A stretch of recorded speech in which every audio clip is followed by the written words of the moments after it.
Hey,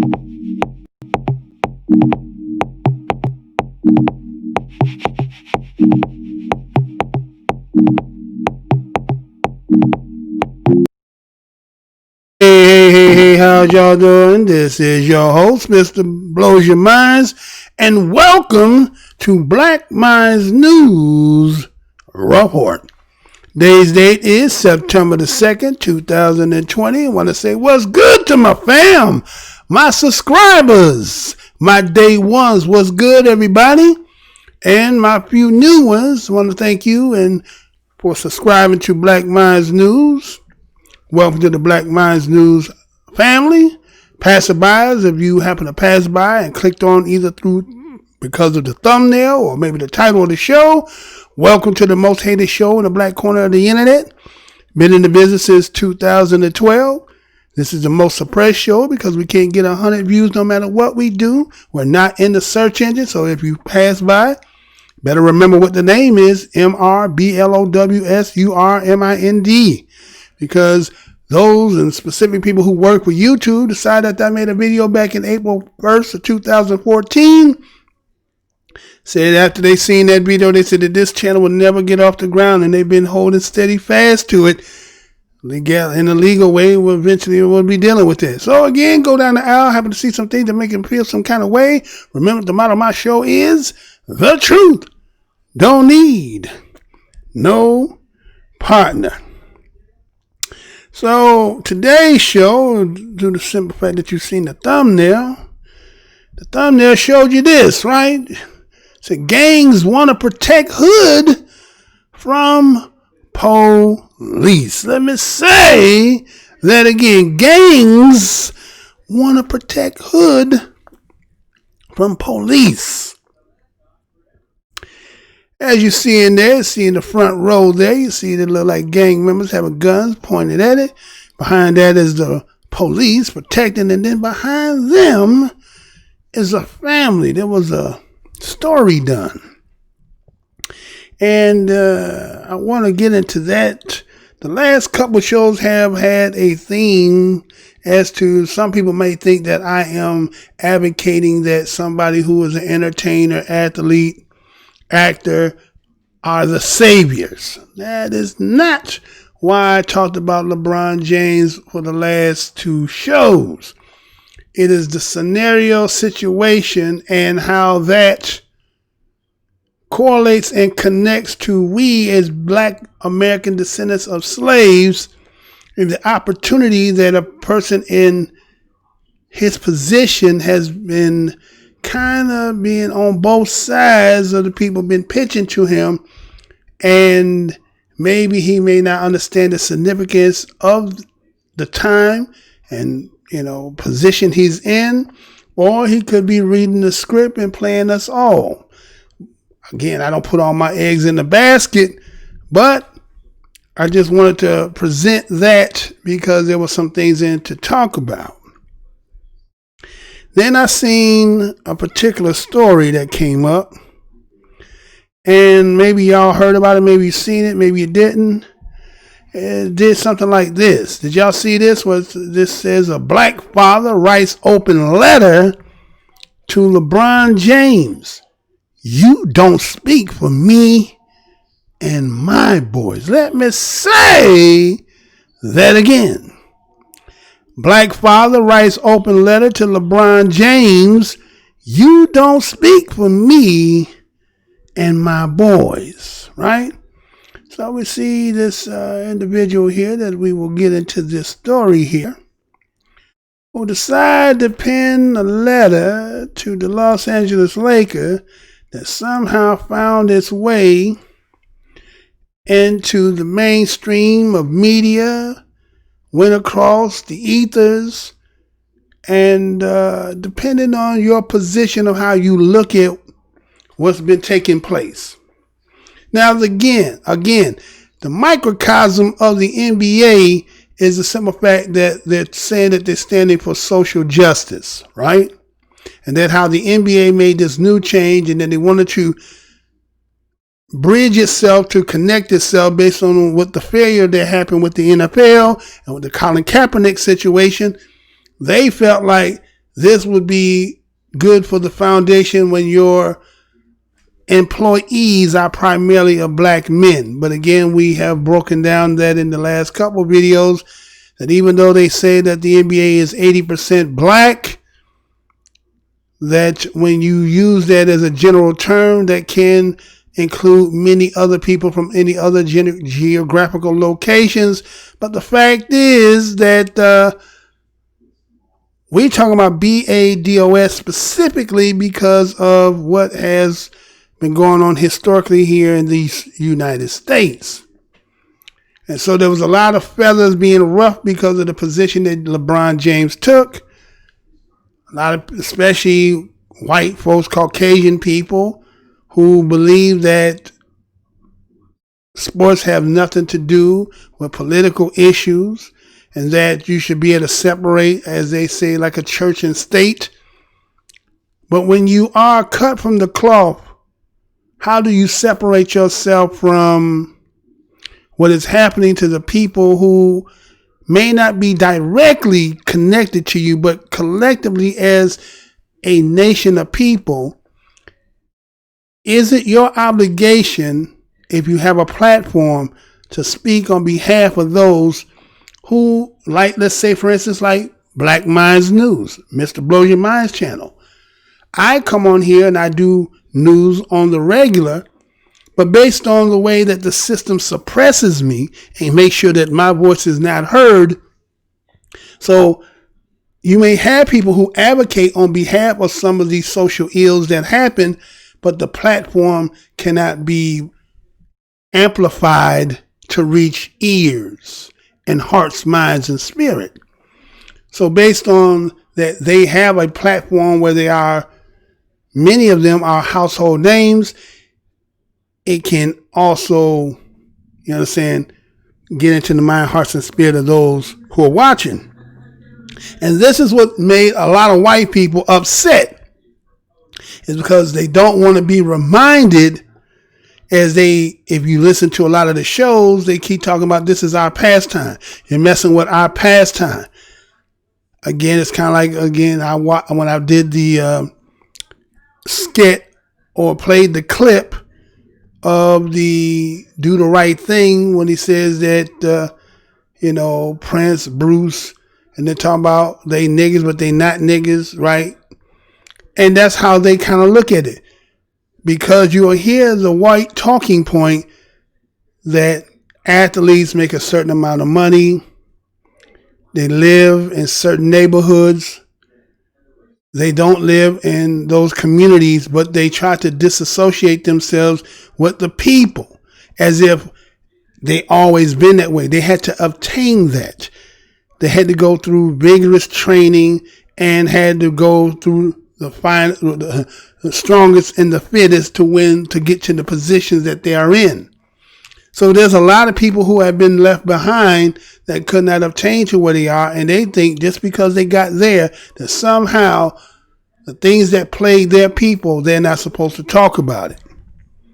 They have recently, because of the black corners of social media, hearing the positions that are being taken by a lot of those who are the grassroots, who are advocating on behalf of BADOS and black people in general, that some of them have taken the mantle and decided that they would use it. When you kept hearing stories time and time and time again, and really, let's be honest here. Did the NBA get into this particular genre due to the simple fact that it touched a NBA player personally? Let's not forget this here. Did George Floyd not have the relationship with Stephen Jackson? And when Stephen A. Jackson started to make the call out to say that he believed that as a fraternity brother of the NBA, that they needed to go out here and bring light to the situation that happened to George Floyd. And then there was other ones, and then the ones that it preceded, that when we go back, and this show here in particular has talked about when LeBron James had the opportunity when it was Tamir Rice, and he blew that opportunity, and some and not many, And you can go back in my library, you can see that they suppressed that as well. But if you listen to what I said in there, it was on key. It was on point. So from the time of Tamir Rice to where we are now, there was some growth and development, not just in him per se, but just those of black men who are cut from the cloth, who decided that they were going to start advocating. And now that white people are saying that they don't want to support, they don't want to hear about this, and trying to make it that they're kind of ridiculous for even making the notion, because the perception that they take and how they look at it, if you don't look at the way they see it, then they believe that you're wrong. So you know that the system is always going out here looking for somebody on the same side as you so that they can advocate, so that they can hide behind you while you sit there and try to, let's say, dismantle the position as if the position in itself is not merited. So we see here this individual here, and he has his 4 boys with him. And somehow this has made into the social media. And so we see that based on the fact that they say that LeBron James had came out and talking about how black men in America, women and children, are becoming more fearful of interactions with police, and that they're terrified.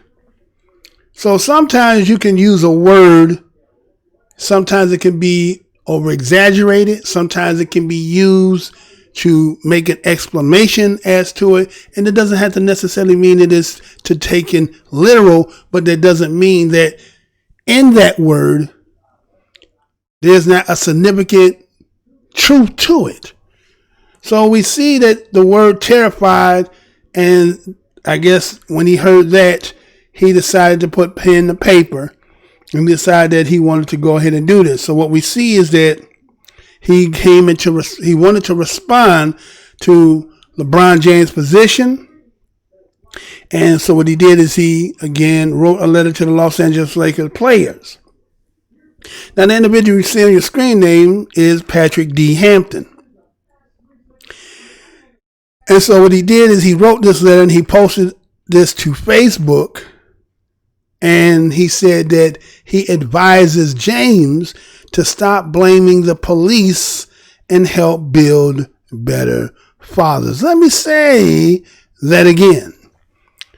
Patrick D. Hampton, the individual who wrote this letter, posted it on Facebook, advising LeBron James to stop blaming police and help build better fathers. Now, to say stop blaming police is to say 100% across the board, all the advocacy that has been taking place across this land and the situations of people whose names we keep as a memorial to them, the Sandra Blands, the Eric Gardners, and so on and so forth, right? That those situations that we have advocated on, that blaming the police for what we've seen, and we all seen, because if we didn't see it, it has no validity to why we are so fervent as to what we say. There's certain stories that have been done where we don't have the evidence. You don't see where we advocate on it, but not with the fervency, because again, the evidence wasn't there to prove. But when the evidence is there, and there is no getting around for what you see from the Breonna Taylor, right? Aubrey, right? What we've seen with George Floyd, right? And we can go with many others that we have seen, Freddie Gray and so forth, William Scott, and Scott, and many others. Now, what these people who look like us, may be cut from us, so I'm not going to say all, but what they're trying to do, to me, is to be openly, for those who have associations and friendship with white folks, to make some kind of statement to let them know that I don't see like they advocate. The other question becomes, do you reside or ever reside in those communities that have the horror stories, reared and grown up in these conditions where, as a shorty, where police have taken you to jail and watch you grow up to be a young man, that now that your circumstances have changed as to your maturing, but your conditions of life haven't changed. And so people want to say that in case what he's saying, and we're going to get into this, is that stop blaming police about what's going on with us. Then that he says the true problem is about no fathers being at home, right? So he goes on and he talks about how LeBron does not speak for him nor his boys, right? And he said he's a father for brown boys. I don't understand why he say brown. Now, those who understand the term black and brown, black represents not so much as skin color as to being the black of something you could see as a crayon color or something that is black. It only represents black Americans in this land that we call the United States. When we use the term brown, brown represents people who are not in that classification of black that could be a derivative of some offshoot that would be considered brown. So if I hear that a black man calls himself brown, for me the antenna goes up and says that maybe he may not be black like you and I black, right? So again, I don't know. I hear the last name, but when I hear the language of somebody speaking like that, I kind of say, okay, maybe you use brown for a reason. But again, he said he's a father with 4 brown boys. You see them there on your screen. And he goes in and he talks about how it's his responsibility as a father to protect, serve them. No one is going to argue that. Any man who has children that wanted to be or are in their children's life, especially if you come from a background where you may not have your father, to break the hamster on the wheel, the cycle of going in circle, you try to do what they didn't do. Because again, we can take that talking point and say that black men are not being in the homes. But again, is there a cause and effect to why a lot of black men are not at home? Is there a cause and effect? And that's something you have to be honest. So we can't be selective and just try to throw out something that sounds pleasing to the ears of those who are in opposition, trying to, again, deviate from their responsibility and what they have contributed to the defect that has plagued black Americans. Now, he says that he has no need for police in his home because as he is the father, he says he's the authority in his home. Well, we understand that. We know that a man's house he's the king of his castle. No one is here to deny that. Who would say that you would be wrong if you said that in a household where you have your family, you as the man being the head of your household, that the authority is invested by you as the man unless you share equal in your power with your mate, and I would say a woman primarily. I don't know about that other Steve and Steve business, but if you got a, Adam and Eve situation, we're going to say that majority of the time, unless you're a man with a soft backbone, sometimes you can acquiesce that power over to the woman depending on certain situations. But primarily the man is supposed to be the authority in his household. So no one's going to argue with that, right? And we as black people, with the history of police going all the way back in the origins of when it was the patty roll, who wants police in their business? Who wants the police in their business? So I don't understand why you think that, if you think LeBron is even stating that, right? And so he goes on in the letter, he talks about how Police are needed where fathers and law and orders are absent. Now, he says, based on what he's writing, that the reason for police being in black communities is based on the simple fact that there's fatherless homes and that the children of these fatherless homes are unruly, unguided. Okay? Are you going to sit here and say that every household that a single mother has raised her children by herself, that she did not implement any structure? She didn't have no authority. She didn't have her children in a way that they were not menace to society? Then you, sir, would be in a sense like somebody, they say male chauvinist, right? They say male chauvinist, right? You have something against women. And again, if you are solely whole drinking and eating out of what white people say, they don't believe in matriarchy, right? They are patriarchal society. It's kind of like why you have, when you come with our lineage in history, we have the Ankh, right? The Ankh has a phallus intertwined with a what? A vagina, right? Meaning that's life.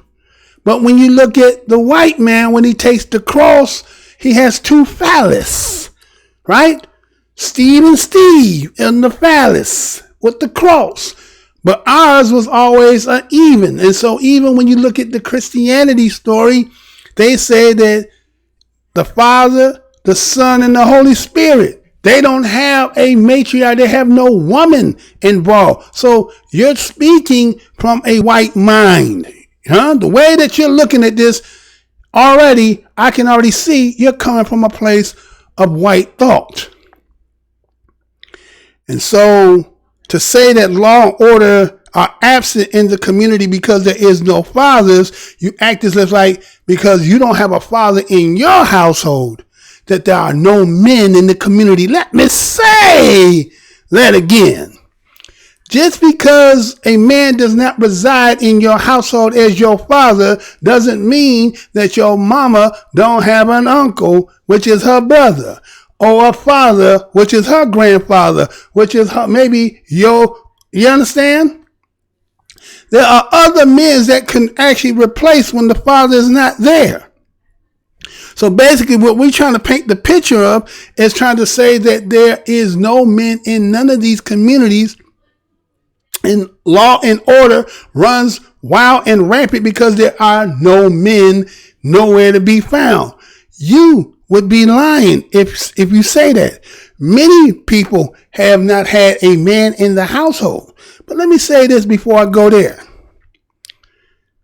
Are we to say that, or is he saying that a woman who is raising young men of her children, that because there is no man in the household, that those children that she is rearing can't have structure, can't abide by her authority? Because it seems to me, and it looks like a lot of these people who really don't have love for black women seem to find every way to dump all their garbage and rubbish, how they feel about them, and blanket the situation and make it one way. Let's say, can a single mother raising children and boys in particular, can she have father? Could that single mother had her father, but when she had her children, based on the circumstances and situation, the man didn't stay in the situation, but that don't mean that she didn't grow up in a household that had a mother and a father. Is that true or is that not true? And so to say that you are actually co-signing to try again to take the responsibility of what has been created upon us and try to use the talking points of white folks. Okay? And so he goes on and says that when there's no father to protect and serve children, police have to move into that community to protect and serve. Are you crazy?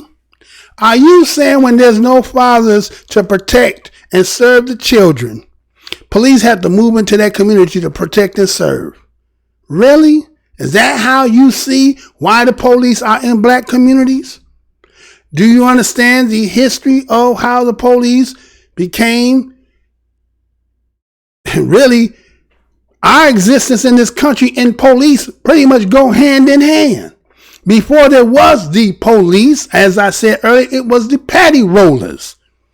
So as our ancestors have been on these plantations, who was the overseers? Who were the ones when you decided, they said, if you tried to run away, that your mind made you have drapetomania. Drapetomania says, according to how they diagnose it, that there was something wrong with you when you decided you did not want to partake and stay anymore. They made it a mental illness that you didn't want to stay and be on their plantations. Matter of fact, they used to say that it was called Magnolia's myth. Magnolia's myth is when they said it was better that the slaves lived better, was better and happier being on a plantation than being freed. I wonder where they got that from. Who did you ask about that? Right? So here you are in 2020 saying that because there's no father, so they had to put the police in there to come in here to serve and protect. Really? Is that the truth? Are we saying that all white families have their father and mother intact? Is that what we're trying to say? What is the statistics on that? You tell me that there ain't no baby mama white men in no white communities? They all just supposedly married and living together. See, that's that Brady bunch. That is fathers know best. That's all that packaging together that's been programmed when you sat down there and watched that TV. Just like when Oprah sat down with Barbara Walters and talked to Oprah and said, Oprah, did you ever want to be white? Huh? And Oprah said, yeah. You understand? So this is how you got your so-called imagination to what it is to be in them, because you can't see nothing but you think everything is good. But they say the grass is greener, the ice is colder, the air is sweeter on that side. Because again, they get to be the author. They write. They are the directors. They get to show. They don't get to let you see the dysfunction aspect of it. Just kind of like when they had this opioid epidemic. It was different than when it was going. We was going through the crack. You seen how they was portraying us, but we didn't get to see them in the opioid in the way that they were being portrayed out here, were we? No, not sorry. Right? So he goes on. He talks about, well, again, he said, where there's no father or authority in a home or neighborhood, young men rebel. All right. I'm not here to tell you that the significance of a father in the household is not beneficial. Anytime when you can have the foundation to anything, it can only do good things. But let me pose this to you. Are we to say that just because a person has father and mother, right, have two people in their household, do that mean that you still gonna have good production? Are we saying that every individual that have children and stay together, that they still can make children that can still be unruly, unlawful? Sometimes it's just the nature of certain people who just, they say the bad apple, the bad seed, right? The ostracized one, the black, the black sheep of the family. Sometimes you just have a wild seed that just run amok, right? So you can still have parents in it and still have children. Because matter of fact, let's just say this hypothetically. When we see these so-called, the MO of people who go and shoot up schools, go and shoot up theaters, do these people come from a suburb, good home, parents working, got everything, and somehow with all that, they still do some of the most heinous crimes? But do we ever say that white people, do you ever say that? That's not even a part of your conversation. That's just a wild seed went bad, yet come from good background, as you say, household, money, go to good schools, as y'all say, and yet still can do some of the most heinous things, right? You can have people who come from billionaire, millionaire families and said because they can't find their way, they kill their parents to get what? The inheritance, right? We done seen many of that. So you can't blanket and say just because, absence of certain individuals is going to always just breed. But you have to ask yourself, and honest and true, are there other contributing aspects that are unbeknownst either to you or you have not grown or you deny that even they admit that they created certain situations and dynamic? And then why you think that there's a conversation about reparations has been on the table if somebody hasn't done anything wrong? But let's move on, right? Let's move on. And so he says that because of that makes young men rebel. Again, Black American descendants of slaves in this land have a long, extensive history of what we would say, if you say let's say you say an absentee father makes people rebel. Well, let's look at how the dynamic and structure of the United States created for Black Americans after so-called emancipating them. All these promises that we're going to say the government represented to be the parent, right? Because remember, they had us in a status where they made us the children, right? That's what the whole thing about minority and majority is about, right? When you talk about in law, majority means the parent, minority means the children. So you hear people when they talk about, well, we are the minority, you're basically saying you are the children. So if you are the children, then somebody has to be the parent that birthed you. So if white people were the parents, when we're talking about how you made and created the Black people of after your so-called experiment that you did, then the neglect of the parent that did not provide and set up for the children that they created, is this part of your talk as well? Is this the systemic part before you get to how you're going to now only look at the end product, but you don't want to look at the beginning of how it was created? Let me say that again. You're willing to say about the end product, but you don't want to talk about how the product began. And so that's a lack thereof, because again, look like you're trying to have somebody trying to appease somebody, right? So when you say young men rebelling or rebelling, is because of the neglect that has been done to the Black American descendant of slaves. They have been neglected when after promises of Homestead Act of 1866, and then said, well, it's supposed to run from 1866 to 1868, but then decided that no, first it was about solely for Black African Americans, right? Let's talk about that. In 1866, when they made the Homestead Act, because the original one was in 1862, what ended up happening? Because of you was in the condition to be transitioned to get into emancipation, so you missed out on that one. So all that land that was given to those white folks who was there originally in 1862.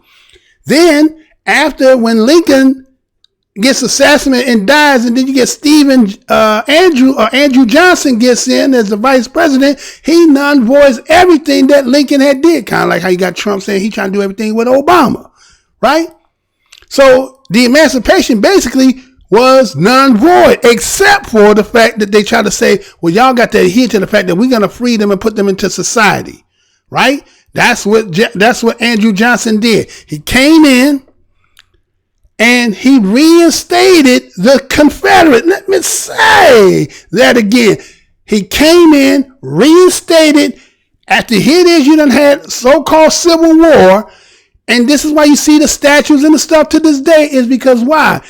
He reinstated them. He pardoned them, gave them back their property, and then take us, who you emancipated, who used to be their property, and let us be down there talking about we free amongst the people who used to have us and had no protection, nowhere to go. And then you put these so-called Reconstruction, that you create these black code laws, which is you're going to make us have contracts with people who have no good intent with us, never was going to pay us, and was going to trick us and kept us in that situation, right?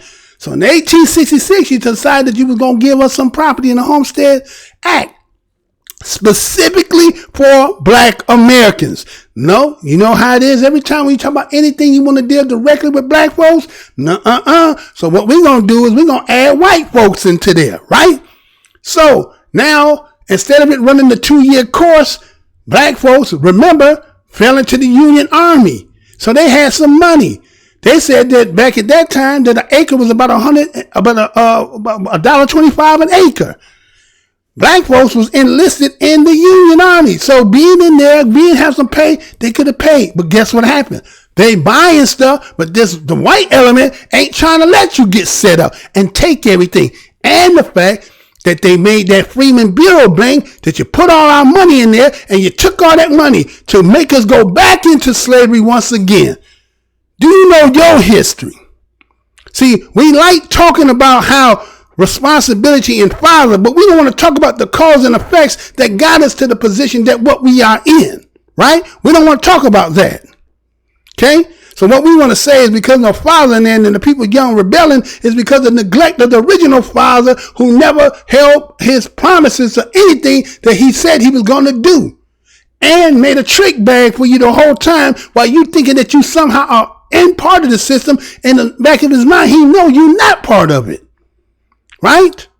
And so he says that, well, police is having a hard time gaining compliance with fatherless boys. What you mean compliance? Now, again, I'm not here to advocate somebody who is in non-compliance, but we have to ask ourselves, when you take somebody who has a mindset that when they come to work, as we heard in Philadelphia and a lot of these police departments, when they start to unravel some of the things that these police officers were saying, did you hear how they talking about, oh, we're going to work in the jungle tonight? How many monkeys we and gorillas we going? You understand? So you got a people who go back that see you as the country had deemed you from its origin. Just because you think that the calendar says 2020, that somehow that certain people still don't see you in the same damn light. And so when you give them a badge and a gun, and then the job is based on being patrolling in this area to make sure that they don't spill into the other areas. And let's say they come from a background that you know nothing about. Because they said that a certain segment of society who was terrorizing us going back from the beginning took that sheet off and picked up something else. And now they call themselves something else. They went in 2 different factions of shit, right? So now you got these elements in there as well. So let's say that there could be sometimes that, yes, young men being unruly. Well, I mean, that's what you do. You find your way, trying to find who you are. And I'm not saying that there won't be none, but we're going to say that we can't put it solely on them. There are times, many of us who know that we come up out of these situations, we know that we have encountered with other individuals who use their job and hide behind it, do their dirty work. We know this. We can't act like that ain't part of the equation. And we ain't even going to talk about from that. We talking about through the history of we being in this country. Why you think that the fervency about what done took place is so high? Y'all trying to make it seem like it's only about those particular situations. Those are the major ones. These are the headliners. But there are so many unsung heroes that you never heard of that people have in their family who didn't have platforms and couldn't get that attention about the situation, but they know the ins and outs of what all took place. But no one's ever investigated. No one's never even heard of them. You think it's just these people here. So anyway, I say that it has a lot to do with who raised you and made you have that mindset, that how you look at kind of like that Candace Owens and a lot of these other ones that you hear out here talking. They try to act like they BADOS, but they don't be BADOS. You understand? They be black people who's sitting here they ain't got no other place that they could actually be in. So they come in and want to talk on behalf of us. And then they be talking these so-called statistics and points, but don't really have no real get down as to what it is to live amongst and live through a BADOS experience. And so they give this hypothesis about how they interpret, how they No, it ain't work like that. You got to come out of the environments and the conditions to really understand that. And a lot of you come from people who then ran up out of there from day one, and then they sit up in the compass of next to living against white folks and talking about how black folks ain't shit. That's where a lot of y'all come from. But we ain't gonna get into all that, right? But anyway, so you say that they refuse to sit down, to be quiet, or comply, right? Because the police are the first men to tell them no, assert their authority, right? He's trying to make the reference as if like police coming in like being your surrogate daddy. They ain't in there to be no damn daddy. They coming in there again as to serve, law, and protect. If you breaking the law, that's how they intervene. They ain't like they out there flat foot walking the beat and becoming, intertwined with the community. They in their car rolling around. And just imagine if you have a mindset where you look at people that you don't see them to be equivalent to yourself, and you have to be rolling in that area. Can you imagine the kind of impulses that always, every time you see something, it just make you want to go get somebody, but you have to try to, tame yourself somewhat to, it's niggas everywhere. Just want to grab anyone. You get what I'm saying? He has to kind of control his damn self, but not from your perspective though, right? Not from your perspective. And so you saying that this is the first time they ever heard no. Who you grow up? What? Oh, okay. So I'm not sure how old you is, cause, let's just say prior before the crack era, you didn't have no single parent mom that you didn't see that didn't know how to tell your ass no. What? People didn't have money. Where a lot of y'all learned to say yes to everything is when it started getting into the 90s and the drug era, when everything started being about brand names and who was the flyest looking person. Then everybody got that champagne taste, but they had water money, right? And so what ended up happening, in order to maintain that champagne life, the only way you can maintain it is get out there and do that hustle. So a lot of times the compromise would come from parents that knew their children were out there making that money, but when they were throwing their bread to them, my son, throwing more bread to me than when I'm picking up this and punching this damn clock. Sometimes what they did is they turned a blind eye. Then you had some parents who were strong enough to be like, you can't do that shit and you can't stay here where I live at. You get what I'm saying? So it's not also just the simple fact of just saying that the police are being there to be in a certain authority. There was that, because a lot of times the mothers that hitting them streets is because they come from parents that has certain strict rules of like, you can't do and abide by this. Your ass can't be in my house. So don't just say that the reason why some of the shit that's happening in the street ain't because they don't come from where parents, they didn't want to do that. You just gonna have some people who say, okay, I want to teach you, like you look at your family, all them button up shirts all up to the neck. Again, I ain't here to trip and say that, I'm just saying, right? You got them all looking the same. Them your boys. It's all good. They shirt all buttoned up to the top. Okay. Okay. That's how you depicting your family. That's fine. Right? But that don't mean that your 4 boys that you got right now, that's who they are right now. You instilling as a man, you're instilling what you believe to be the authority to make them to be there. But that don't necessarily mean as time go on that one of them, and I'm not trying to say anything to try to put any negativity towards them. I'm just saying we as people have grown and seen people who may come from good household and still there produce people that just seem to be different from them. That's just their nature. That's just who they are. So we can't just always try to put the whole situation based on this. This has to be the way because this is the way it's written, that's the way it's going to end up turning. It don't always work out the way. If that be the case, right? There's many dudes who done became what you consider successful and they only had their mama.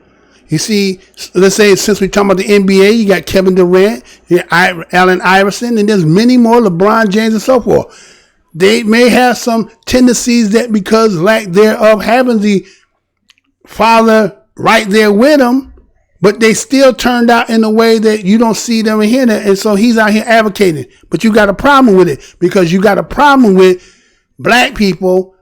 And it's like we need to focus on this element, but we're supposed to turn a blind eye to this element. And it don't work like that, right? It don't work like that. And so he says the boys he has spent years under no one's authority, right? Under no one's authority? See, you're trying to say that black people are totally that a woman who could be having her father was raised under her father can't raise her children. You're just making a blanket statement by saying that a black woman by herself single can't instill no authority because she didn't come from authority. There's people in this black corner of this internet, that's what they do. They pick out the stories of the people who are like that. But there are many stories where there are single mothers who are doing a great job, a wonderful job, to be commended for the work they have done. So what we try to do in the needle in the haystack is we can try to pick those and try to say this is the reason why this is more prevalent. Not the fact that when we say the word systemic, right? The systemic racist problem, the structural racism in this country had nothing to do with that in itself. But, everybody say, well, that was a long time ago. That has nothing to do with now. Okay, whatever. That's your point of view. So he believes that LeBron does not speak for him and his boys. Of course, you're a man in your household. You don't have the platform he has. He's doing it on behalf of the people that he sees, that he hears, and he sees these stories frequently that he felt like he wanted, because of the platform he got, that he wanted to use it, right? And so to say that him and his boys are not terrified of the police because respect the police and accept their authority is because he said first it had to respect me and accept my authority. So he's saying that's because you saying you instilled in your sons to respect the police because they had to respect you. But what happens when you have a police officer that is disruly and unconduct and, again, abusing his power? What happens to all the respect that you show? What happens to all the abiding by authority, as if like every situation we'd have never seen, that has always been that the person has not complied? We have seen stories where they say they got gun, they got knife, and none of that stuff be there at the time of when they say it is happening. But then we talk about afterwards in order to, now we're going to legitimize what we did after the fact. But it wasn't happening at the time it was being presented, right? So you may say you're not terrified by the police. But again, as you say, LeBron doesn't speak for you, but you don't speak for everybody else who that does fit. You understand? So it's kind of a two-way street here. But see, they're going to promote you is because you try to validate you, like, what's his name? Jason Whitlock. That kind of cat. This is the kind of cats who they looking for. The ABLs and all these cats that sit here that try to take white talking points and make they butter their bread. Jesse Peterson and all. These are cats that butter their bread and make their money on advocating on the talking points of white folks. Right?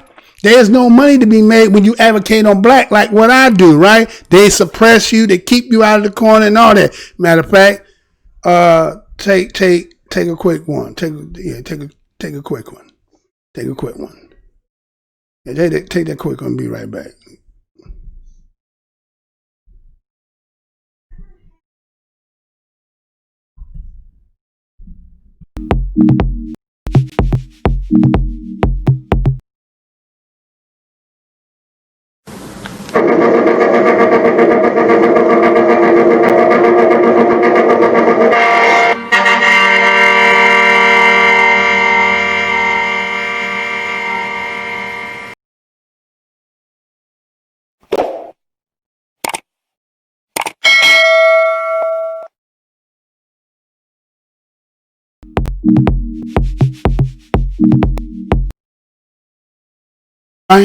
We black. So again, you can be suppressed like a show like Mr. Blows Your Mind, Black Minds News Report. And because I advocate on behalf of my people, I will be deemed a race baiter and a hater. of white folks. But again, I just show again from the perspective of what we as on Black Media, how we going to do our stories, right? And so again, those who are subscribers to this show, Mr. Blow Your Mind is asking you to help support my other channel to get it off the ground. If there's a way that you want to help support me, the channel is called Black Minds TV, the same as here, BLAKMINDZ TV. Go over there and subscribe to the channel if you would like to help Mr. Blow Your Minds to bring another channel up. So that again, as I go into the legal aspect, let's see how they answer for that. So anyway, if you would like to help, go again, subscribe to Black Minds TV to help out the channel. Now let's get back into this. Now, so to say terrified, again, those are two positions based on, again, I don't think that you coming out of those conditions. I don't think you got your boys living in those neighborhoods, right? You have maybe found that it is better in other areas of people that seem to be more safer, because that seems to be like how you're kind of talking, right? And so, you know, he says that he goes on and what he talks about here. Okay. He goes on and says, he, speaking for the people who are like himself, says that they are terrified of black men that kill each other.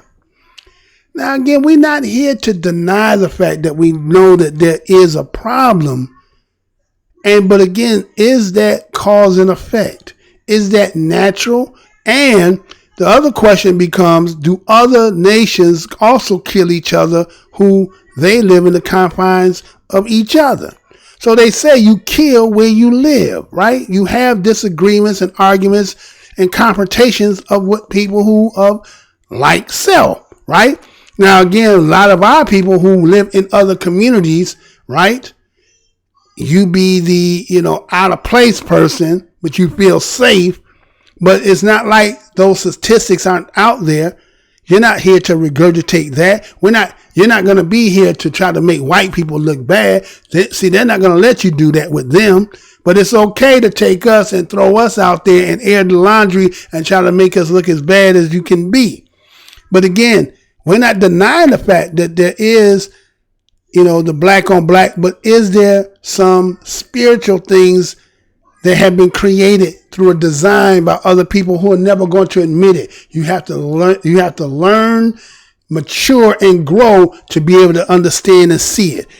From your just viewing it and your lack there of understanding of it, you were just going to say, well, black men killing black people, which is seen like, why is it that you don't hear white folks advocating that, but it's always somebody black who try to use that to be in front of white folks and saying that to make them side with them, to see, I'm not like them. Yeah, you're special, right? They tell you you're special, right? Anyway. And so he says, those who like him, that's what they're terrified of, black killing each other in their black neighborhoods every day. Now, if I take your words and say in their black neighborhoods, meaning I'm pretty sure if I was a betting man, that I don't think you live in a black neighborhood. I'm going to say that again. If I'm a betting man based on the way you worded this, in their black neighborhoods every day, in there, meaning you don't live in the black neighborhood. So that means you are window shopping, looking from outside, looking in. So you get your understanding from an outside. Now, again, maybe your boys didn't grow up in there. Maybe you did, but you knew not to raise them up in there. And I'm not saying that you're supposed to. I'm not saying that it's not the place, but that's the problem, because we all figured out not living amongst ourselves and not having those, again, as you try to say, fathers. What about those people who give visual models for something to aspire to? And so why you don't say, it seems like everybody has always didn't want to be around being black folks, because let's just be honest. A lot of people who come up out of the hoods, a lot of times you're not the one that can actually really acclimate yourself in. You've always been an outsider, even amongst when you're around your own black people. You excel around other people who are not like yourself. And so what you try to do is you try to merge in and be them. You always had a problem being around black folks, and that's why you do what you do. And so you will sit back now that you feel comfortable with them, and then you want to talk shit about us. We're not going to sit here and just sit there and let you talk shit about us like that, right? So again, he said in their black neighborhoods again, he said him and those like him are afraid of black men that threaten them, right? Now again, is there an element in our communities where that happens because of, again, the dynamic of cause and effects? You get what I'm saying? Are you saying that white folks don't have these issues? Are you saying Hispanic folks don't have this issue? Are you saying Chinese people don't have these elements? They got white gangs. They got Chinese gangs. They got Hispanic gangs. So that means you got unruly ruffians in every neighborhood of every ethnicity of people. But everything seems to be heightened and being the poster child when it comes to black folks, right? So he says, calling us coons. Uncle Tom. Uncle Tom is what LeBron is doing. Don't get it twisted. Uncle Tom is not a person who some people think that was Uncle Tom was an individual who stood up for his people. So you got to take that away. It wasn't no Uncle Tom, right? So, and saying because they desire to live a peaceful and successful life. Now, when you say that desire to live a peaceful and successful life, is that away from black folks? When you hear black folks talking about, I desire, you calling us an Uncle Tom and a coon because we desire to live a peaceful and successful life away from black folks. Right? So it's peaceful and successful as long as there's not too many black folks. So that same ideology that you skew is the same ideology that white people have. When you start moving into the neighborhood, they move away from you, right? Not understanding that they created that, and whatever hangups they got, because you trying to acquiesce and be like them, you got the same thing just like them. And a lot of times stuff is generations passed down. Like they said, there was an article that was put out there talking about how people of color had to be twice as good as white people and twice as smart and work as, not in our household. That ain't what we talked about. You understand? That tells me that I got to do all that. Then this a rigged ass system. The game is rigged. Why if I do equal for the same, then it can't be. Then it means the game is rigged. So we're gonna ignore the fact that the rigged. We're not gonna try to fight the rig. We're just gonna try to just John Henry this shit. We're gonna try to work ourselves to damn death, and that's what's gonna happen. You're gonna work yourself so damn hard that you really didn't get a chance to really enjoy shit. Right? So he goes on, and then he goes and talks about some stats that he says that we, me and him and those who think like him are aware of the fact that 93% of all black homicides are by black men. Well, how about this? If it's 93% of all black homicides are by black men, what is the percentage of white men homicide? What percentage of that is white people killing white people? What percentage of Chinese are killing Chinese people? And Hispanics are killing Hispanic people. So it'd be good to throw that stat to say that we the only ones who do all this killing. Everybody kill where they live. Then you ain't figured that one out yet? Everybody kill where they live. The only thing is they're not going to propagate that. They're not going to put that to be the heading of the, they're not going to tell you their problems openly. They want to see that everything about bad in this country is about you. They don't do no wrong. Matter of fact, when we even talk about going back to the crack era and how they was exposing and putting the babies and all that and showing the communities and how the devastating how it was, when we got to see this opioid, all you heard is a story, but you didn't get to see too many of the damn peoples, did you? You didn't get to see them in the conditions. They were even building places for them to go in there to do their drugs and then they changed up the law so they wouldn't even be convicted to do it be a crime. They had no compassion when it came to us, right? No compassion, right? So anyway, so he goes on and talks about wants to help fatherless boys. He said, if you really want to help fatherless boys. Now, I understand what you mean by that when you talk about this fatherless boys. But there's a dynamic in the fatherless boy situation too. It's because it's called a relationship. Sometimes people find out how they got in relationship in the beginning and how you maintain, because you come to find out there's certain things you don't like about each other. The problem is, become children, we end up becoming products of that relationship. And so what end up happening is, if two immature people, or one mature person and one immature person, can cause so much, let's say, turmoil between the two, that sometimes, and I'm not here to say to condone, I'm just saying that sometimes it's better not to have the two parents together, because then what you do is you're breeding the children to see that mommy and daddy is fighting all the damn time. So that becomes a natural process of how they understand and compute in a relationship, so that when they have a relationship, they're going to be doing the same ass shit.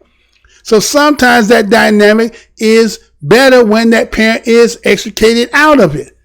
Don't mean all situations. And then there are some situations where some people use the children as pawns in the game, right? You have some women who use the child to have power over the man and be able to not see the child, take the child across states, all kind of things, right? I understand that, what you mean by that. But that is not the problem, what we're talking about here. Another thing too is, everybody trying to make this seem like it's only about police.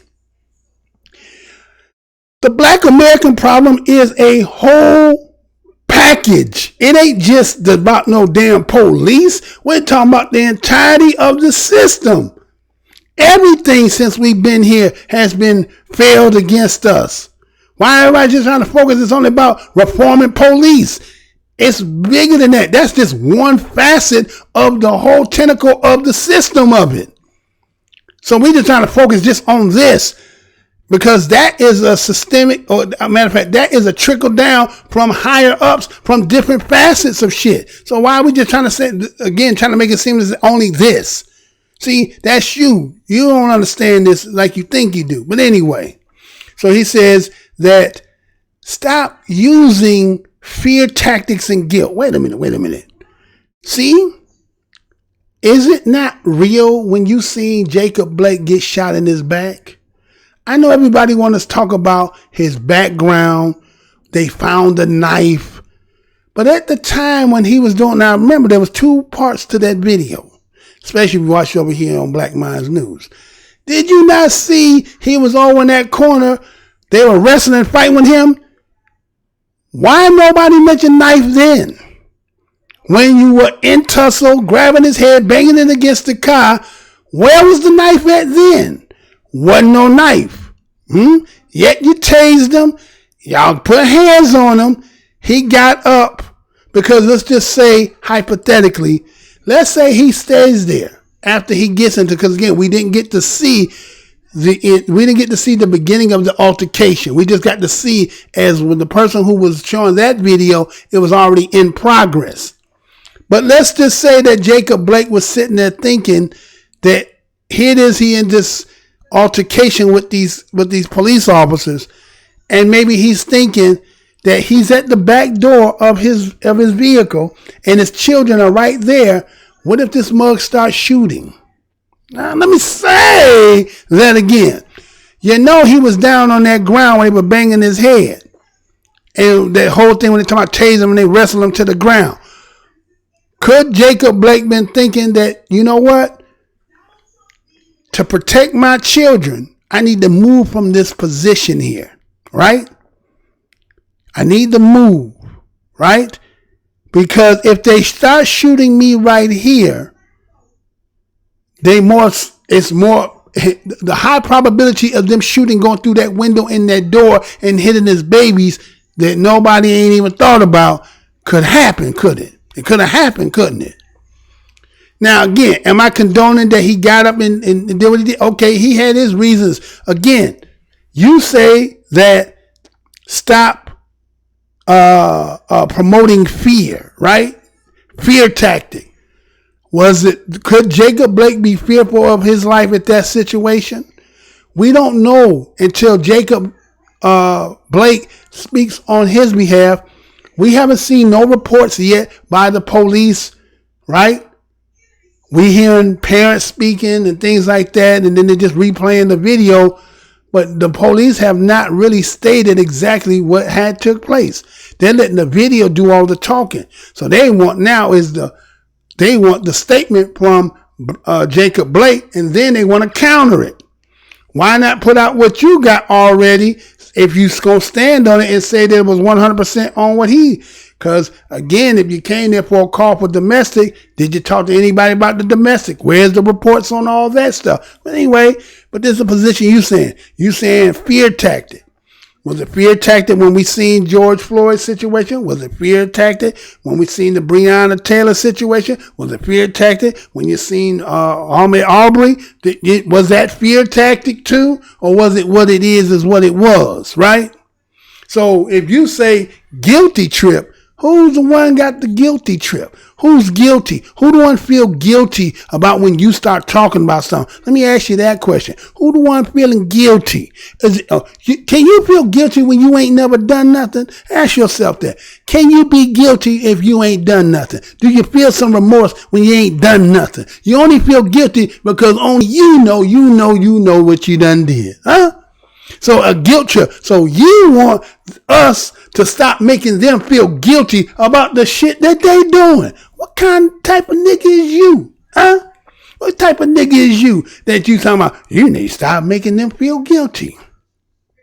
They can't feel guilty if you ain't done shit wrong. Anyway, right? So he said, why don't you promote some legislation like equal share parenting? Right? Now here you go again. Equal share parenting means there's something in the structure of the family of blacks that, again, here you saying, I'm a man, I rear my children, I don't need no police in my household. Then what the hell is that? Aren't you trying to go and get legislation? You saying go get legislation to put them inside to have referee in your household? Don't that shit don't work every time when you have to go through that whole shit? Don't that shit don't work? Because why? Even in that, it's not no fair. Especially as a black man, the deck is still stacked against you. Ain't no fair exchange unless you gonna go in there and dirty up the mama, make her look like she ain't nothing in order to get to win the children. But then again, now you understand it don't work. So here you are a person who advocates, LeBron, please don't talk to us. Police okay, but then you saying legislate and put them in your damn life. Make up your damn mind, right? Talking about divorced dads and single dads and have more children without paying more child support. Well, check this out. Divorce, what the divorces are more primarily about when we talk about black folks. It has to do with economics, right? That whole system trying to maintain a job and walking on eggshells trying to maintain to keep your damn money, right? And then you got the single dad, right? Right? And then you say about paying child support. And what breaks up a lot of damn families is because why? If they divorce, if they single, and the black man who, let's say he don't have a, strong profession, he just, he a working man, and then he taking half his damn money. How he supposed to live? Let's be honest with this child support. Let's look at this. If a man is with his children every day, and them children getting money out of him every day. You get what I'm saying? And he buying them shit all the time. No, when it's needed, when it's deserving. You understand? But the way they got it set up, you gotta get. You understand? Like, wait a minute. If they was living with me and they say you taking out half of my money, they wouldn't be getting half of my damn money. Cause you gotta budget your money because you got other shit to do. But that don't come into consideration because why? That was a way to do what? To deter us from keep having damn children, right? That was a way to stop breaking us because economically, you don't want to be able to control whether we got a job or not, right? So if you can control that and make it where I can't have a job. So here I'm trying to maintain to have a family. So that's going to cause a problem in my family because I ain't got no money. You make sure the black woman got a damn job. So now you like the matriarchal system when it comes to black. But when it comes to white, you want to make sure it's patriarchal because you'll make sure there's ways for the black woman so that she can have this aspire and get up and have more. And then she's educated. And because young black man growing up in environments, somehow he Gets into some situations, get himself a felony or something, get himself a record, hinder him so he don't go to college. Now he been struggling the whole time, but still now he ain't had no family, so he have a family, get in a situation, then, you understand? So that whole system still is designed against him regardless. But you saying the legislation for that. But you're not looking at that whole system is designed in a way to deter you, to break your family up, to make sure that they stay in there. As you saying, you want to have authority. No, you ain't got no authority. Remember, you're a minority. You ain't got no authority. You're a minority. Matter of fact, when you talk about that situation, talking about somehow you the authority in your house, anybody remember that video I showed where that brother was out there walking his dog on his property? It was his dog. Some police came by looking for somebody, said he fit the description, came and put the handcuffs on the brother. And this was an old elder brother. This was no young brother. And he like, man, who you looking for? He saying your name is, let's say, Darnell. He's like, Darnell, that ain't my name ain't no Darnell. He said, this is you. Look, he showed him a picture. He said, man, nigga, that ain't me. Right? Then the wife come out there, look at what he trying to say. And then it went until his partner came, then looked at the picture and looked at him and said, now that's not him. See? Was it any, mini, money, mo? Catch a nigga by the toe if he holler, let him go? Any nigga, pick a nigga, right? Pick any nigga would do. That's how he was looking at it. He was in the authority of his own house. That was his dog. But even in that situation, complying, he would have went to jail. We don't know what would have happened. And you understand? So all that capitulating stuff, sometimes you can do all the right things and still get the wrong end of the stick. But you don't want to admit that, right? So he goes on talking about stop blaming police, help build better fathers, stop saying police need more training. We don't say, it ain't black folks that talking about police need more training. That's their kickstand to say when they keep doing all this stuff and time again that they need more training. No, it's not about training. It's that you don't have the human compassion. And again, do I need to play Rudolph about humans and non-humans? Right? You don't have the human compassion to deal with people who you have a disdain for. And so a lot of times you lash out and then it gets to a point that now you're being reprimanded. And so in order to try not to taint the whole department, what we're going to say is, we need some more training. So he said there are millions of black and brown boys. Again, he say black and he says brown. Black and brown. But remember, he said in the beginning, he's brown. So I think that this individual here is not BADOS, y'all. I think that he made this. He said that there are millions of black and brown. So he made a distinction as the boys. So he knows when he made black, he know who he's talking about. When he means brown, he knew what he's talking about. So when he originally said he had brown boys, then either his children are mixed, or he mixed too. You get what I'm saying? But I'm not here. That's not what I'm tripping on. I'm just saying in his own writing, he makes a distinction, which means he knew what he was saying. Okay. And so he said the millions of black and brown boys out here that are not being killed by police. This country has 330 million people. Of course, you can find a million people who is not getting killed, but you can also find a million people who getting killed.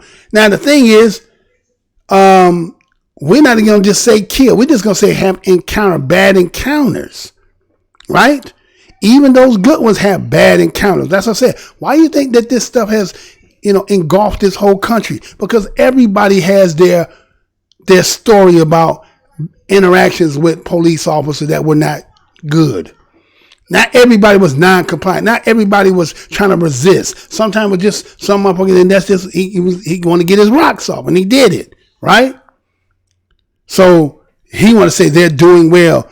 He say those like him, they obey the law, as if like, do you know that again? If you come from where we come from, ain't nobody trying to be fucking with no damn police. They do everything. They go the other way when they see police, especially you ain't doing nothing. You trying not to make this motherfucker even think that you might be on something just to put you through the rigmarole to make you go through a process. So when you talking about obey the law, Black people obey the law. Now, I'm not saying everybody's law-abiding citizen, but I'm saying majority of us are law-abiding citizens. We're not into shit. We just trying to live, survive, and do what we got to do on a daily basis. But we can be just minding our own business, and the police see you, get out your car and accost you and go through some situation with you, and end up you going through a process. But you're going to say no, right? Right? So all your thing is comply with police, right? Then he says, if, not when, but he says, if the police does something wrong or unethical, they live to fight in court and not on the side of the road. But you don't know all the situations that you see the fight on the side of the road. I seen a video just the other day where a brother was riding in his car going through North Carolina. The police officer used the fact that somebody couldn't see his plate good to pull him over. After the brother went through the whole rigmarole, gave his eye license and everything, and ran the plate, came back, everything was good.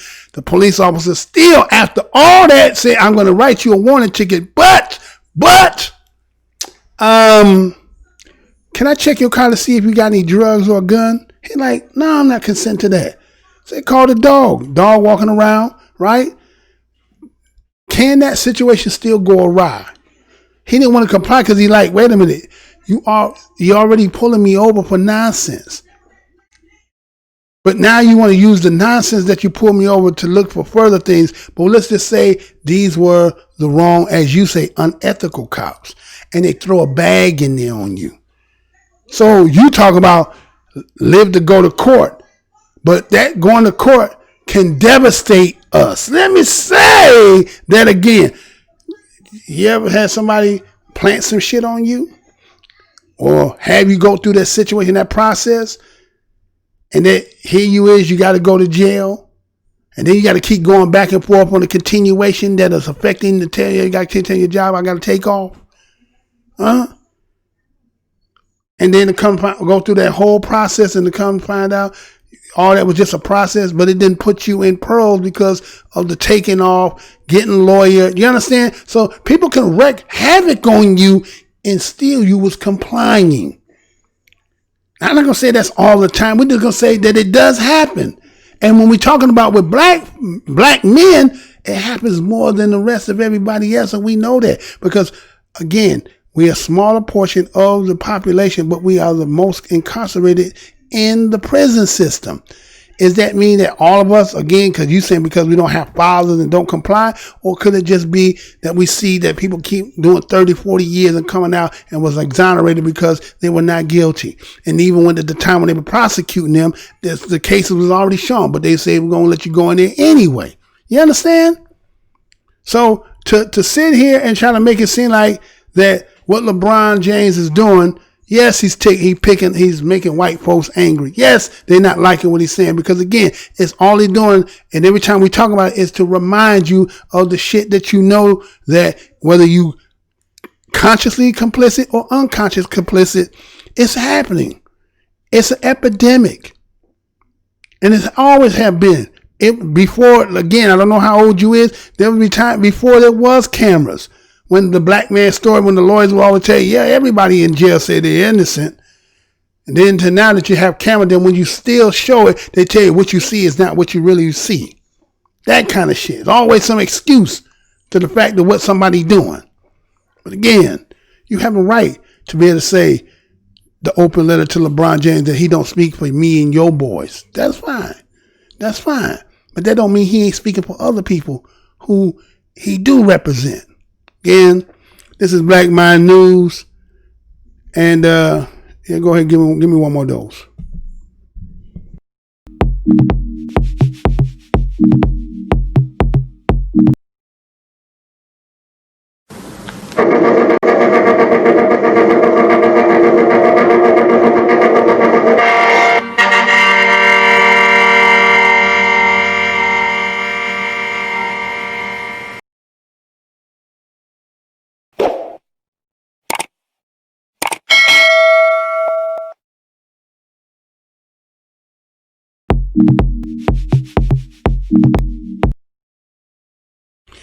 All right, we back, right? So now that was that story for that. Now, what I want to give here, just in case some of y'all didn't know or hear about it, right?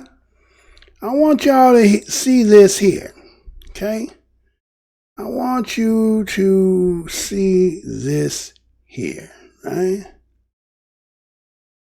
Okay? Now, remember, that young man wrote that letter about LeBron James and about how he and his family, and he said those who are like himself, feel that what LeBron James and those who are advocating on behalf of saying about with police, that doesn't represent them.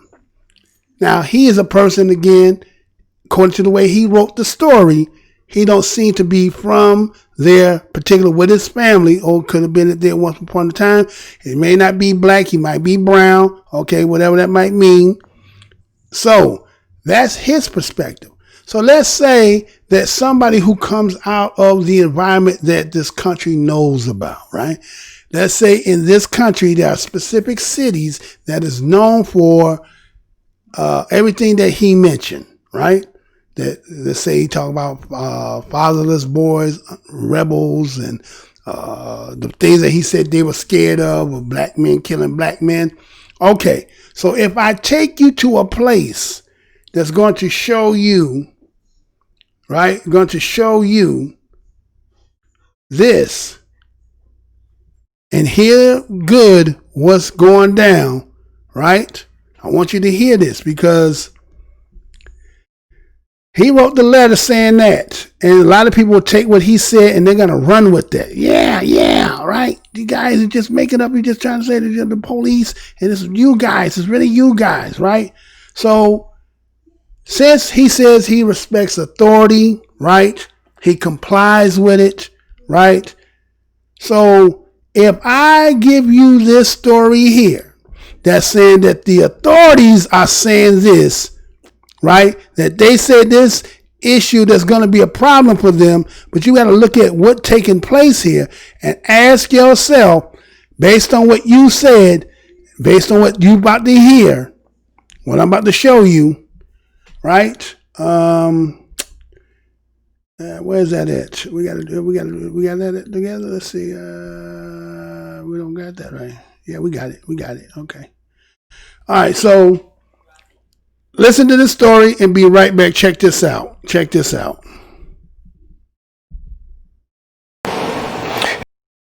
Federal Intelligence Alert Team lays out a cabal of 36 gangs that may have formed a pact to shoot on sight any cop that has a weapon drawn on a person in public.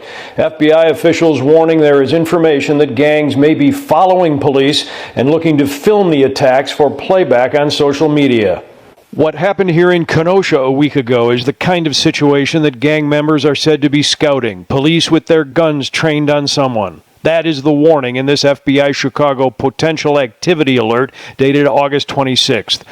Warnings based on police intelligence, no matter how unscientific, are frequently distributed to law enforcement agencies, according to investigators, especially when they involve threats to officers. This alert from a contact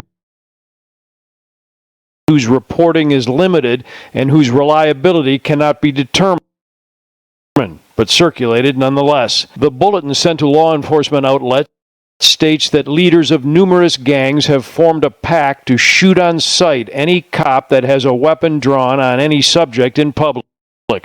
FBI officials here at Chicago Division headquarters report that members of these gang factions have been actively searching for and filming police officers in performance of their official duties. The purpose of which is to catch on film an officer drawing his or her weapon on any subject and the subsequent sight of said officer in order to garner national media attention. I think it's bigger than a suggestion. Although not specifically commenting on the FBI alert, tonight Chicago Police Superintendent David Brown cites an overall sense of lawlessness and says that the danger to police officers is real and increasing. And I think 51 officers being shot at or shot in 1 year, I think that quadruples any previous year in Chicago's history. So I think it's more than a suggestion that people are seeking to do harm to cops. There's no indication the pair of Chicago police officers shot during that traffic stop yesterday were targeted by gangs. Tonight, in a statement, Chicago police say they are aware of the gang threat, take all threats against officer safety seriously, and say they will take all necessary measures to safeguard officers. Federal authorities have not offered any further information to the I-Team concerning that intelligence bulletin.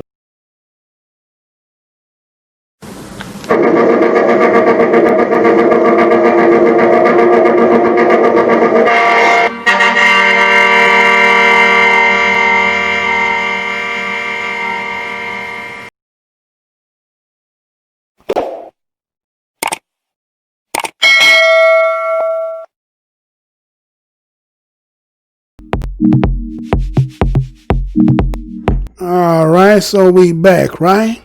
So it says FBI Chicago warns that gang cabal may be targeting Chicago Police Department officers. Let me say that again. FBI Chicago warns that gang cabal may be targeting CPD, Chicago Police Department officers. Now, we just did the story prior to about the young man decided that he wanted to write to LeBron James and said that LeBron James didn't speak for him. Now, here's Chicago, and everybody pretty much has an idea about what's going on in Chicago, right? It's not a secret, right? Chirac, right? Everybody knows what's going on in Chirac, right? That somehow now that the FBI said, now again, remember that brother before said that he teaches children to obey authority, right? Adhere to, police authority. Now, here is the FBI who's saying that, according to what you heard, and they made it hard to get the story. That's why it's kind of chopped up. Again, Black Mind News, what we kind of thrive on is to make sure that when we present a lot of the video clips and things that we try to give it in the highest quality that we can obtain it. But it end up being what it is. But you still got to hear it, and I'm going to still go ahead and let me go ahead and read this story to you so you can get the whole gist of it, because, again, it didn't come out too well in that recording. So it says that a federal intelligence alert obtained by the ABC7 I-Team has gone out to Chicago area law enforcement with an ominous warning. Nearly 36 cold-blooded street gangs have formed a pact to shoot on sight any cop that has a weapon drawn on any subject in public. The sensational information report from FBI officials in Chicago dated August 26 of 2020 states members of these gang factions have been actively searching for and filming police officers and performance of their official duties. The purpose of which is to catch on film an officer drawing his or her weapon on any subject and the subsequent shoot on sight of said officers in order to garner national media attention. Alert based on police intelligence, no matter how unspecific, are frequently distributed to law enforcement agencies according to investigators, especially when the involved threats to officers. The FBI potential activity alert is from a contact whose reporting is limited and whose reliability cannot be determined. That could mean the information came from a police street source, a cooperating witness in an ongoing case, or from discussions overheard on a wiretap or other surveillance recording. For CPD, Chicago Police Department Superintendent David Brown, there is an overall sense of lawlessness currently being dealt with by those who serve and protect. Although not commenting directly on the FBI alert, Brown on Monday said the danger to police officers is real and increasing. I think it's bigger than in the suggestion, Superintendent Brown said. I think 51 officers being shot at or shot in 1 year. I think that quadruples any previous years in Chicago's history. So I think it's more than a suggestion that people are seeking to do harm to cops. This comes after a gruesome weekend in Chicago in which 54 people were shot, including 2 Chicago police officers. The Chicago Police Department officers are expected to live, but the 10 people died from gunshot wounds during the time span. There is no indication that the pair of Chicago police officers who were shot during the 2:30 a.m. traffic stop were part of any gang assassination plot as described in the FBI alert. Federal authorities have not offered any further information to the I-team concerning the intelligence bulletin. The FBI alert headline pack made by People Nation gang faction to shoot on sight any police officer with weapons drawn. List street gangs that have become well known in Chicago the past 5 decades, from the Latin Kings, Vice Lords to the L. Wilkins and Black P. Stones. Superintendent Brown said on Monday the spike in attacks on police make it clear to him that people are seeking to do harm to cops. We need police officers and the community members. We need to push back fervently against lawlessness, Brown said. In the statement, I-team police said they are aware of gang threats, take all threats against officer safety seriously, and said they will take all necessary measures to safeguard officers.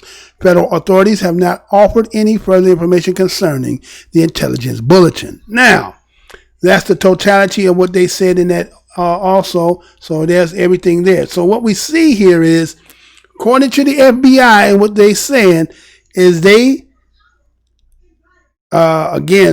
said they got some information from an informant. So I'm assuming that somebody is pretending to be somebody on the street that has infiltrated into the street organization.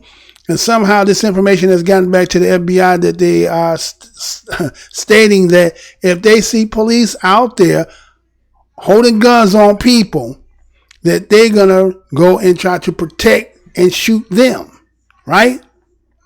So the question becomes to the brother before. Here is Chicago, Chirac, known for what it is known for, that many people throughout this country know. Why would those on the street feel like they need to do what they need to do if what you say is fear tactic? Your fear tactic, LeBron. Don't you think that those on the street know what's really going on in them streets? Or is it just a figure of the imagination? Or is it just a talking point that people just using? Right? So why would the street organization, unless this is propaganda used by the FBI to make it seem so when they come to start doing a roundup, they're using this as ammo and saying that they have been plotting against cops. Right? It could go both ways. But as he said, he's adhering to authority. So if the authorities is putting this out, then how legitimate and valid is this? And if it is valid, why would gang members be talking about shoot on sight if they see officers do some shit like that? Right? Is this real? Or is this, as he say, trying to make somebody feel guilty? So those in the street know what street business is. Right? And there's many people say that they don't get into civilian business. Right? That gang business is gang business and L7s and civilians is what they is. But now you seeing that they talking about protecting the civilians against that which is taking place. And so they are taking that seriously, that this is a potential activity alert, that they are taking this according to the FBI. So I want to bring that to make you know that, see, here's one person who's writing a pen and talking about what he feels that there's not advocating and talking. And here's the streets in Chicago, according to the FBI, is saying that, hey, they talking about if they catch them out there holding up people with guns, they gonna go and retaliate against them. So you can't have both of y'all, can't be both true, right? Somebody not right? Either the FBI is lying and the street gangs are lying about what they say they're gonna do, but we have to ask ourselves, I don't know how you got that information and who would say that. Again, because even when you talk about that, that they said that the contact who's reporting is limited, meaning the information that the person who is this informant is very limited. The reliability of the individual cannot even be determined. So we don't know if this is just propaganda, according to the way the story is, right? They also said that the information came from a police street source. What does that even mean, right? You can't, I guess you can't give it blown the cover, but let's just say, I would just say, is this could be propaganda or is it actual factual? And if it is, like I say, there's another side to it.